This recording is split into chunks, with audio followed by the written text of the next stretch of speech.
गगन ग्रह भारती सकल भये अनुकूल रामा सकल भये अनुकूल चरयरु अचर हरस जुत राम जन्म सुख मूल सियावर रामचंद्र वर जय धरण राम जय सिया राम जय जय सिया राम जय सिया राम जय जय सिया नौमी तिथि मधुमास पुनीता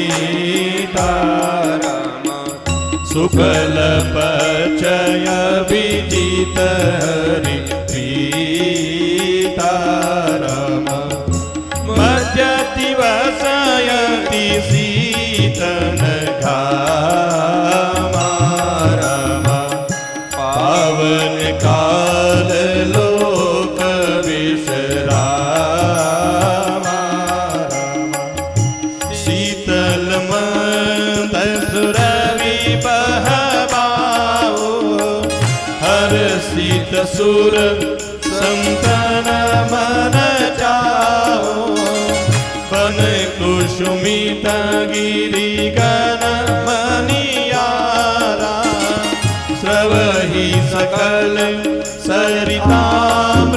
सरितामृतधारा सो अवसर विरंति जब जाना चले सकल सुर साजी विमाना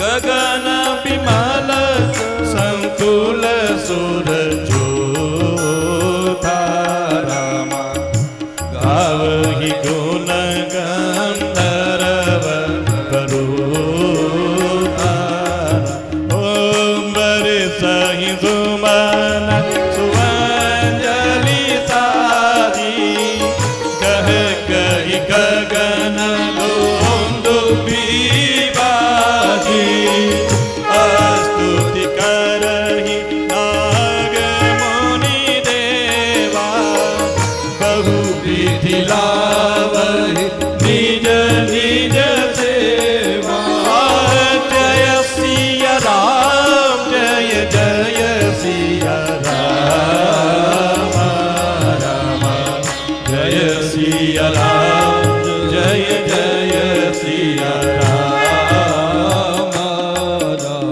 सुरसमोह विनती करी पहुँचे निज निज धाम रामा पहुँचे निज निज धाम जग निवास प्रभु प्रगटे अखिल लोक विश्राम सियावर रामचंद्र पद जय धरण राम जय सिया राम जय जय सिया राम जय सिया राम जय जय सिया राम प्रकट कृपाला दीन दयाला कौशल्या हितकारी हर सिद्ध महतारी मुनि मनहारी अद्भुत रूप विचारी ओ भाई प्रकट कृपाला दीन दयाला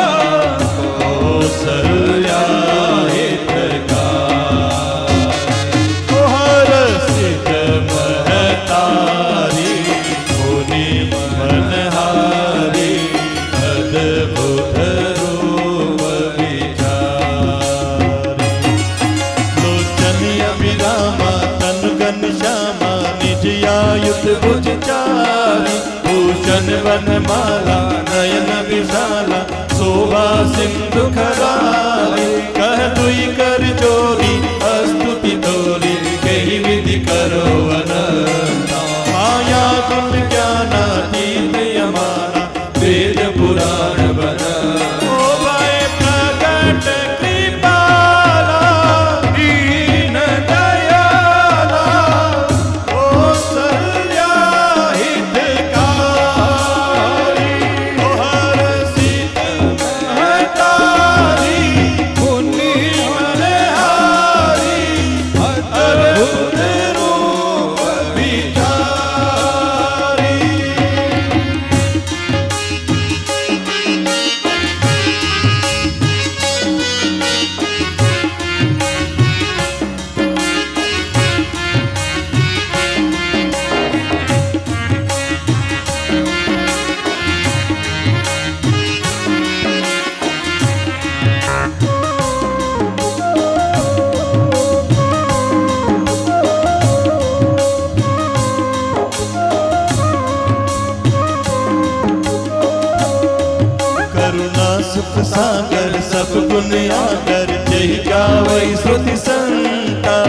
मम हित लागी जन अनुरागी भयो प्रगट श्रीकर्ता ब्रह्मांड निकाया निर्मित माया रोम रोम प्रतिवेद करे मम उर्सो वासी यह उपहासी सुनत धीर मति धीर न रहे भय प्रगट कृपाला दीन दयाला कौशल्या हितकारी के हर सिद्ध महतारी मुनि मनहारी अद्भुत रूप विचारी ओ भय प्रगट कृपाला दीन दयाला कौशल्या हितकारी के हर सिद्ध महतारी मुनि मनहारी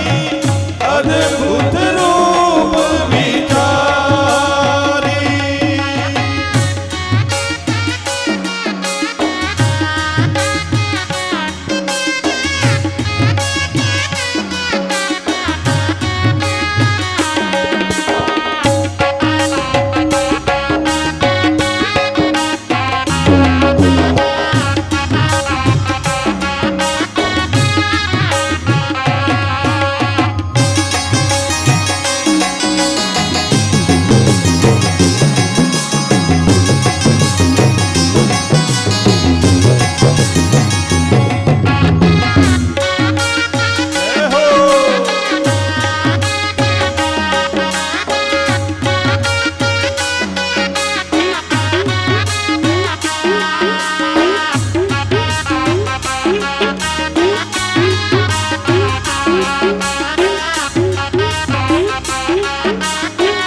उपजा जब ज्ञाना प्रभु मुस्काना चरित बहुत विधि कीन चहे कई कथा सुहाई मात उजाई जही प्रकार सुत प्रेम लय माता मुनि बोली सोमति डोली तजहु तात यह रूपा की जैसी सुलीला अति प्रिय शीला यह सुख परमय रूपा भय प्रगट कृपाला दीन दयाला कौशल्या हितकारी हर सिद्ध महतारी मुनि मनहारी अद्भुत रूप विचारी भय प्रगट कृपाला दीन दयाला कौशल्या हितकारी के हर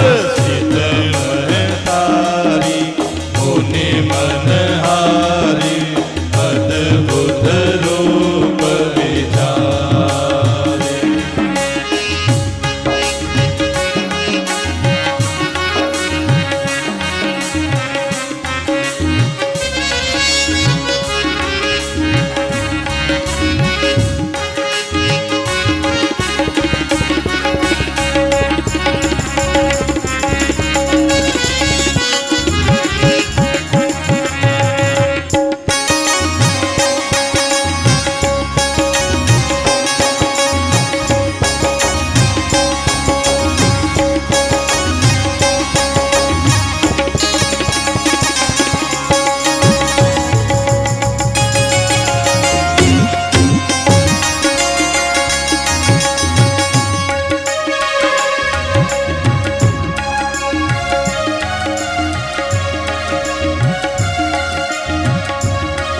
माता पुनि बोली सोमति डोली तजहु तात यह रूपा की जैसी सुलीला अति प्रिय शीला यह सुख परम अनूपा सुनि बचन सुजाना रोदन ठाना हुई बालक सुरभूपा यह चरित जगावई हरि पद पावई तेन बरई भवकूपा भय प्रगट कृपाला दीन दयाला कौशल्या हितकारी हर सिद्ध महतारी मुनि मनहारी अद्भुत रूप विचारी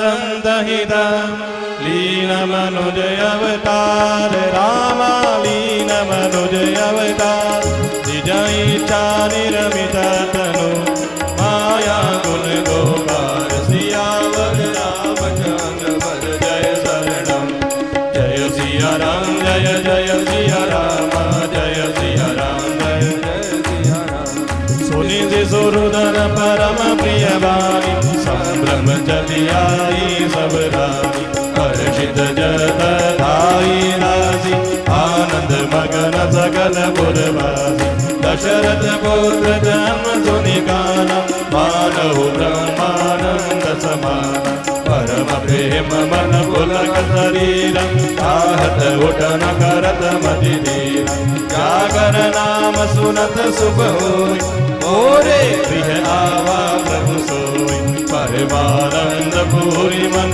राजा कहाँ बुलाय बजावो बाजा गुरुवधीच कह गय मुहकारा आये द्विजन सहित नपजारा अनुपम बालक देख निजाय रूप राशि गुण कहि न सिराय जय सिया राम जय जय सिया राम जय सिया राम जय जय सिया राम नंदी मुख सराध करी जात करम सब कीन रामा जात करम सब की आडक देनु बदन मणि नृप विप्रन दीन सियावर रामचंद्र पद जय शरणम जय सिया राम जय जय सिया राम जय सिया राम जय जय सिया राम ध्वज पताक तोरण पुर छावम कहीं न जाय जय बाजी बनावा सुमन वृष्टि आकाश दे होई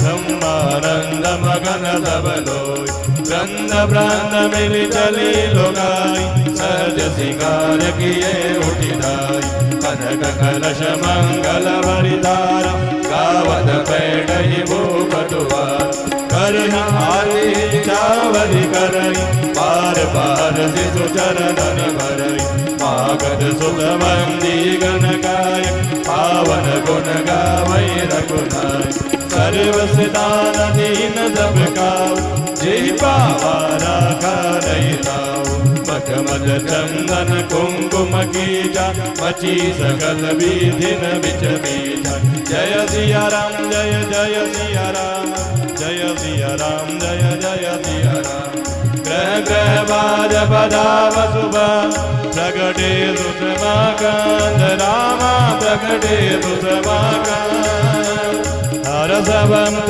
सब जहत है नगर नारी नर वृंद सियावर रामचंद्र पद जय शरणम जय सिया राम जय जय सिया राम जय सिया राम जय जय सिया राम कई गय सुता सुमित्रा दो सुंदर सुत जनमत भयो वह सुख संपत्ति समय समाजा कई न सकई सारद आई राजा अवधपुरी सो यही बाती प्रभु ही मिलन आई जनु राती देखी भानु जनु मन सकु जानी तद विपनी संध्याय अनुमानी अगर तुम बहुजन अंधियारी उड़ई अबीर मनहु अरुणारी मंदिर मणि समूह जनुतारा नभ ग्रह कलश सोहेन्दुरारा पवन वेद ध्वनि अति मृदुवाणी जनु खग मुकर समय जनु दानी ओ दुख देगी पतंग बुलाना एक मास दे जात न जाना जय सिया राम जय जय सिया राम जय सिया राम जय जय सिया राम ओ मास दिवस कर दिवस भान मन मन जानई कोई रामा मन मन जानई कोई रथ समेत रवि ठाके हो निशा कवन विधि हो सियावर रामचंद्र पद जय शरणम जय सिया राम जय जय सिया राम जय सिया राम जय जय सिया राम ओ यह रहस्य का हो नहीं जाना दिन मन चले करत गुण गाना एक महोत्सव सुर मुनि नागा चले पवन बरनत निज बागा और एक कहु निज चोरी सुनु गिरिजायति तड़मति तोरी आ सुंडि संगम दो मनुज रूप जानई नहीं गो परमानंद प्रेम सुख बोले विधि न बिरहि मगन मन बोले यह शुभ चरित जान पे सोई कृपा राम के दापर होई जय अवसर जो जय विद्यावा दीन भूप जो जय मन भावा गजरथ दुर्ग हेम गोहीरा दीने नपनाना विधि चीरा जय सिया राम जय जय सिया राम जय सिया राम जय जय सिया राम मन संतोषे सवानी के जह तह देहि आशीष रामा जह तह देहि आशीष सकल तनय चिरजीव हो तुलसीदास के ईश सियावर रामचंद्र पद जय शरणम जय सिया राम जय जय सिया राम जय सिया राम जय जय सिया राम जय सिया जय सिया राम जय जय सिया राम जय सिया राम जय सिया राम जय सिया राम जय जय सिया राम जय सिया राम जय जय सिया राम कछुक दिवस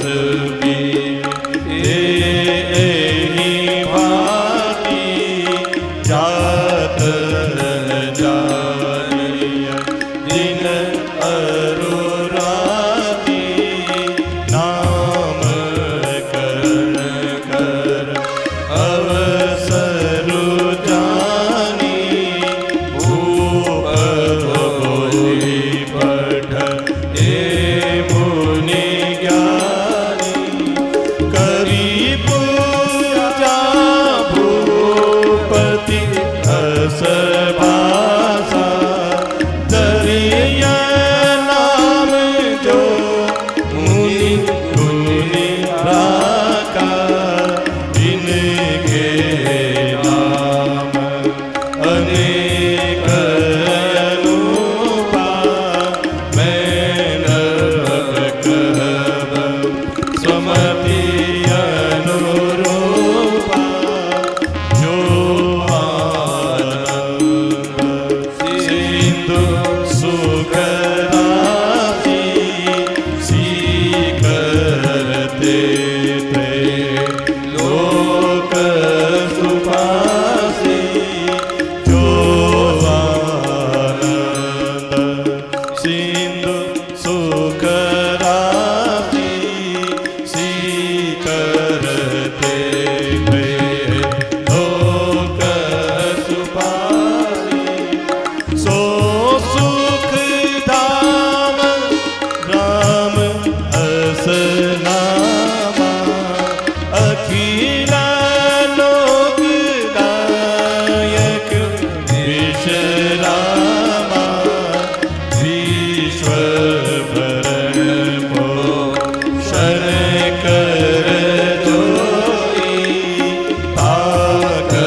लक्षण धाम राम प्रिय सकल जगत यारा गुरु वशिष्ठ रागा लक्ष्मण नाम उदार सियावर रामचंद्र पद जय शरणम राम। जय सिया राम जय जय सिया राम जय सिया राम जय जय सिया राम। ओ नरे नाम गुर हृदय विचारी वेद तत्व नपतव सुतचारी मुनि जन जन सर्वस शिव प्राणा मान केली रस दे सुख माना पारई ते निज हित पति जानी लक्ष्मण राम चरण रति मानी भरत शत्रुघ्न दोनों भाई प्रभु सेवक जसि प्रीति बढ़ाई श्याम गौर सुंदर दो जोई दीर्घायु छवि जननी तन लोई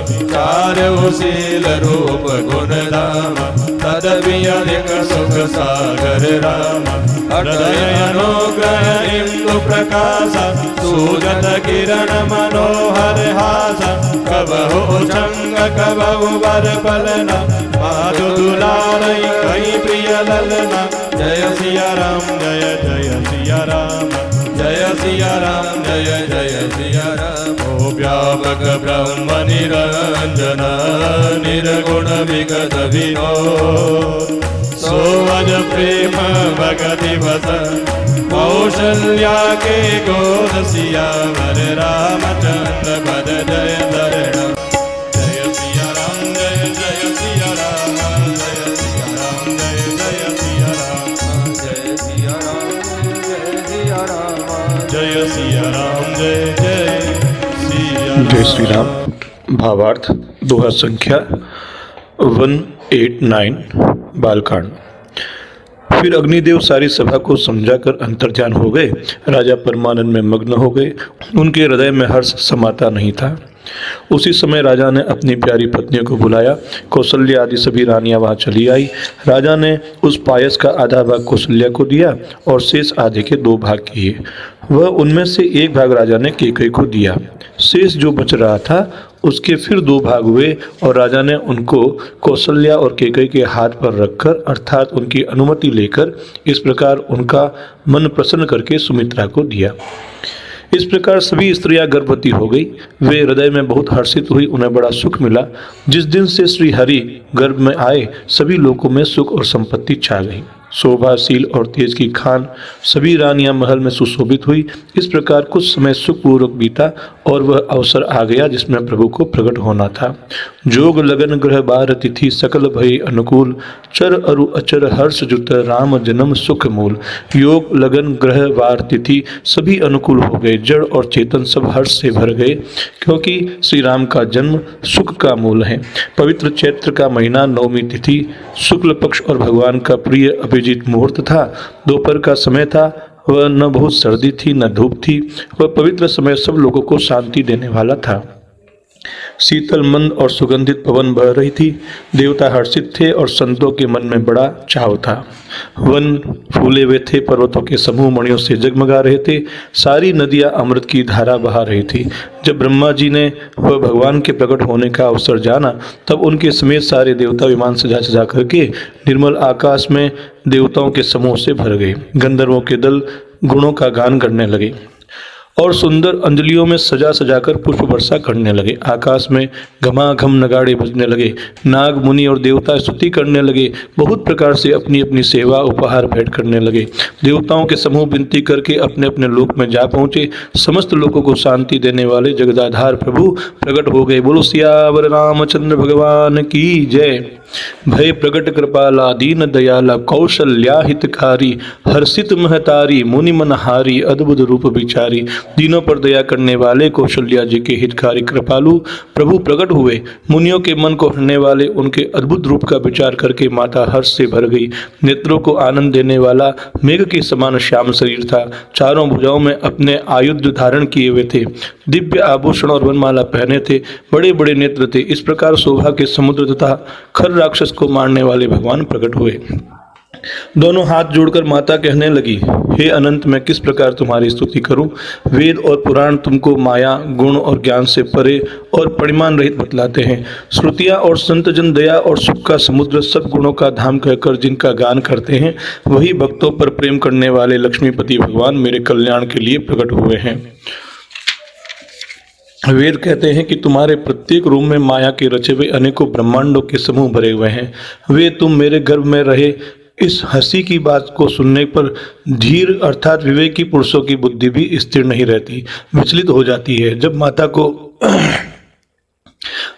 को ज्ञान उत्पन्न हुआ तब प्रभु मुस्कुराए। वे बहुत प्रकार के चरित्र करना चाहते हैं, अतः उन्होंने सुंदर कथा कहकर माता को समझाया जिससे उन्हें पुत्र का वात्सल्य प्राप्त हो। माता की वह बुद्धि बदल गई। तब वह फिर बोली, हे तात, अब अपना यह रूप छोड़कर अत्यंत प्रिय बाल लीला करो, मेरे लिए यह सुख परम अनुपम होगा। माता का यह वचन सुनकर देवताओं के स्वामी भगवान ने बालक होकर के रोना प्रारंभ कर दिया। तुलसीदास जी कहते हैं, जो इस चरित्र का गान करते हैं वे श्री हरि का पद पाते हैं और फिर संसार रूपी इस कुएं में नहीं गिरते हैं। ब्राह्मण, गो, देवताओं और संतों के लिए भगवान ने मनुष्य का अवतार लिया है। वे अज्ञानमयी मलिनता, माया और उसके गुण सत, रजतम और बाहरी तथा भीतरी इंद्रियों से परे हैं। प्रभु हमारी बाहरी तथा भीतरी इंद्रियों से परे हैं। उनका यह दिव्य शरीर अपनी इच्छा से ही बना है, किसी कर्म बंधन से परवश होकर त्रिगुणात्मक भौतिक पदार्थों के द्वारा नहीं। बच्चे के रोने की बहुत ही प्यारी ध्वनि सुनकर सभी रानियां उतावली होकर दौड़ी चली आई। दासियां हर्षित होकर जहां तहां दौड़ने लगी। सारे पूर्ववासी आनंद में मग्न हो गए। राजा दशरथ जी पुत्र का जन्म कानों से सुनकर मानो ब्रह्मानंद में समा गए। मन में अतिशय प्रेम है, शरीर पुलकित हो गया। आनंद में अधीर हुई बुद्धि को धीरज प्रदान करके वे उठना चाहते हैं। जिनका नाम सुनने से कल्याण होता है वही प्रभु मेरे घर आए हैं। यह सोचकर राजा का मन परम आनंद से पूर्ण हो गया। उन्होंने बाजे वालों को बुलाकर कहा कि बाजा बजाओ। गुरु वशिष्ठ जी के पास बुलावा गया। वे ब्राह्मणों को साथ में लेकर के राजद्वार पर आए। उन्होंने जाकर अनुपम बालकों को देखा जो रूप की राशि हैं और जिसके गुण कहने से समाप्त ही नहीं होते हैं। फिर राजा ने नांदी मुख श्राद्ध करके सभी जात कर्म संस्कार आदि किए और ब्राह्मणों को सोना, गौ, वस्त्र और मणियों का दान दिया। ध्वजा, पताका और तोरणों से नगर छा गया। जिस प्रकार से वह सजाया गया उसका वर्णन नहीं हो सकता। आकाश से फूलों की वर्षा हो रही है। सब लोग ब्रह्मानंद में मग्न हैं। स्त्रियां झुंड की झुंड मिलकर चली। स्वाभाविक श्रृंगार किए ही वे उठ करके दौड़ी। सोने का कलश लेकर थालों में मंगल द्रव्य भरकर गाती हुई राजद्वार में प्रवेश करती है। वे आरती करके न्यौछावरी करती है, बार बार बच्चे के चरणों पर गिरती है। मागध, सूत, बंदीजन और गवैये रघुकुल के स्वामी के पवित्र गुणों का गान करते हैं। राजा ने सब किसी को भरपूर दान दिया। जिसने जो पाया उसने भी नहीं रखा, अर्थात उसने भी लुटा दिया। सभी गलियों के बीच बीच में कस्तूरी, चंदन और केसर की कीच मच गई और घर घर मंगलमय बधावा बजने लगा। क्योंकि शोभा के मूल भगवान प्रकट हुए हैं तो नगर के स्त्री पुरुषों के झुंड जहां तहां आनंद मग्न हो गए। केकई और सुमित्रा इन दोनों ने भी सुंदर पुत्रों को जन्म दिया। उस सुख, संपत्ति, समय और समाज का वर्णन सरस्वती और सर्पों के राजा शेष जी भी नहीं कर सकते। अवधपुरी इस प्रकार सुशोभित हो रही है मानो रात्रि प्रभु से मिलने आई हो और सूर्य को देखकर मानो मन में सकुचा गई हो, परंतु फिर भी मन में विचार करके वह मानो संध्या बनकर रह गई हो। अगर की धूप का बहुत सा धुआं मानो संध्या का अंधकार है और जो अबीर उड़ रहा है वह उसकी ललाई है। महलों में जो मणियों के समूह है वे मानो तारागण हैं। राजमहल का जो कलश है वही मानो श्रेष्ठ चंद्रमा है। राजभवन में जो अति कोमल वाणी से वेद ध्वनि हो रही है वही मानो समयानुकूल सनी हुई पक्षियों की चहचहाट है। ऐसा कौतुक देखकर सूर्य भी अपनी चाल भूल गए। 1 महीना उन्होंने जाता हुआ न जाना, अर्थात उन्होंने 1 महीना वहां पर बीत गया। महीने भर का दिन हो गया। इस रहस्य को कोई नहीं जानता था। सूर्य अपने रथ सहित वहीं रुक गए। फिर रात किस तरह होती यह रहस्य किसी ने नहीं जाना। सूर्यदेव भगवान श्री राम जी का गुणगान करते हुए चले। यह महोत्सव देखकर देवता, मुनि और नाग अपने भाग्य की सराहना करते हुए अपने अपने घर चले गए। हे पार्वती, तुम्हारी बुद्धि श्री राम जी के चरणों में बहुत दृढ़ है, इसलिए मैं और भी अपनी एक चोरी तुम्हें बता रहा हूँ। सुनो, काकभूषणी और मैं दोनों वहाँ साथ साथ में थे, परंतु मनुष्य के रूप में होने के कारण हमें कोई जान न सका। परम आनंद और प्रेम के सुख में फूले हुए हम दोनों मगन मन से वहाँ मस्त हुए गलियों में घूम रहे थे और तन मन की शुद्धि को भूल गए थे। परंतु वह शुभ चरित्र वही जान सकता है जिस पर श्री राम जी की कृपा होती है। उस अवसर पर जो जिस प्रकार आया और जिसके मन को जो अच्छा लगा राजा ने उसे वही दिया। हाथी, रथ, घोड़े, सोना, गोवे, हीरे और विभिन्न प्रकार के वस्त्र राजा ने दिए। राजा ने सबके मन को संतुष्ट किया। इसी से सब लोग जहाँ था आशीर्वाद दे रहे थे कि तुलसीदास के स्वामी सपुत्र चारों राजकुमार चिरंजीवी दीर्घायु हो। इस प्रकार कुछ दिन बीत गए। दिन और रात जाते हुए जान नहीं पड़ते थे। तब नामकरण संस्कार का समय जानकर राजा ने ज्ञानी मुनि श्री वशिष्ठ जी को बुलावा भेजा। मुनि की पूजा करके राजा ने कहा, हे मुनि, आपने मन में जो विचार रखे हो वे ही नाम रखिए। तो मुनि ने कहा कि हे राजन, इनके अनेक अनुपम नाम हैं, फिर भी मैं अपनी बुद्धि के अनुसार कहूँगा कि ये जो आनंद के समुद्र और सुख की राशि है, जिस आनंद सिंधु के एक कण से तीनों लोग सुखी होते हैं, वह आपके सबसे बड़े पुत्र का नाम राम है, जो सुख का भवन और संपूर्ण लोगों को शांति देने वाला है। जो संसार का भरण पोषण करते हैं, उन आपके दूसरे पुत्र का नाम भरत होगा, जिसके स्मरण मात्र से शत्रु का नाश हो जाता है। उनका वेदों में प्रसिद्ध शत्रुघ्न नाम है। और जो शुभ लक्षणों के धाम हैं श्री राम जी के प्यारे और सारे जगत के आधार हैं, गुरु वशिष्ठ जी ने उनका नाम लक्ष्मण रखा। गुरु जी ने हृदय में विचार करके ये नाम रखे और कहा, हे राजन, तुम्हारे चारों पुत्र वेद के तत्व साक्षात परात्पर भगवान हैं, जो मुनियों के धन, भक्तों के सर्वस्व और शिव जी के प्राण हैं। उन्होंने इस समय तुम लोगों में प्रेमवश बाल लीला के रस में सुख माना है। बचपन से ही श्री रामचंद्र जी को अपना परम हितैषी स्वामी जानकर लक्ष्मण जी ने उनके चरणों में प्रीति जोड़ ली। भरत और शत्रुघ्न दोनों भाइयों में स्वामी और सेवक की जैसी प्रीति की प्रशंसा है, वैसी ही प्रीति हो गई। श्याम और गौर शरीर वाली दोनों सुंदर जोड़ियों की शोभा देखकर माताएं प्रण तोड़ती है, जिसमें दीठ न लग जाए, उनको नजर न लग जाए। यूँ तो चारों ही पुत्र शील, रूप और गुण के धाम हैं, तो भी सुख के समुद्र श्री रामचंद्र जी सबसे अधिक हैं। उनके हृदय में कृपा रूपी चंद्रमा प्रकाशित हैं। उनकी मन को हरने वाली हंसी उस कृपा रूपी चंद्रमा की किरणों को सूचित करती है। कभी गोद में लेकर और कभी उत्तम पालने में लिटाकर माता प्यारे ललना कहकर उनका दुलार करती है। जो सर्वव्यापक है, निरंजन है, माया रहित है, निर्गुण, विनोद रहित और अजन्मा ब्रह्म है, वही प्रेम और भक्ति के वश होकर के कौशल्या जी की गोद में खेल रहे हैं।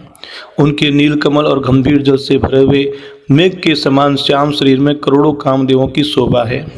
लाल लाल चरण कमलों के नखों की शुभ्र ज्योति ऐसी मालूम होती है जैसे लाल कमल के पत्तों पर मोती स्थिर हो गए हो। बहुत से आभूषणों से सुशोभित विशाल भुजाएं हैं। हृदय पर बाघ के नख की बहुत ही निराली छटा है। छाती पर रत्नों से युक्त मणियों के हार की शोभा और ब्राह्मण के चरण चिन्ह को देखते ही मन लुभा जाता है। सुंदर कान और बहुत ही सुंदर गाल हैं। मधुर तोतले शब्द बहुत ही प्यारे लगते हैं। जन्म के समय से रखे हुए चिकने और घुंघराले बाल हैं, जिनको माता ने बहुत प्रकार से बनाकर संवार दिया है। शरीर पर पीली जग्गुली पहनाई हुई है। उनको घुटनों और हाथों के बल चलना मुझे बहुत ही प्यारा लगता है। उनके रूप का वर्णन वेद और शेष जी भी नहीं कर सकते। उसे वही जानता है जिसने कभी स्वप्न में भी देखा हो। जो सुख के पुंज मोह से परे तथा ज्ञान, वाणी और इंद्रियों से अतीत है, वे भगवान दशरथ कौशल्या के अत्यंत प्रेम के वशीभूत होकर के पवित्र बाल लीलाएं करते हैं। इस प्रकार जगत के माता पिता श्री राम जी अवधपुरी के निवासियों को सुख देते हैं, जिन्होंने श्री रामचंद्र जी के चरणों में प्रीति जोड़ी है। हे भवानी, उनकी यह प्रत्यक्ष गति है। श्री रघुनाथ जी विमुख रहकर मनुष्य चाहे करोड़ों उपाय करे, परंतु उसका संसार बंधन कोई नहीं छुड़ा सकता। अर्थात राम जी से विमुख रहने वाले व्यक्ति का संसार बंधन नहीं छूट सकता। जिसने सब चराचर जीवों को अपने वश में कर रखा है, वह माया भी प्रभु से भय खाती है। भगवान उस माया को भोए के इशारे पर नचाते हैं। ऐसे प्रभु को छोड़कर कहो किसका भजन किया जाए। मन, वचन और कर्म से चतुराई छोड़कर बसते हुए श्री रघुनाथ जी ही हमारे ऊपर कृपा करेंगे। इस प्रकार से प्रभु श्री रामचंद्र जी ने बाल क्रीड़ा की और समस्त नगरवासियों को सुख दिया।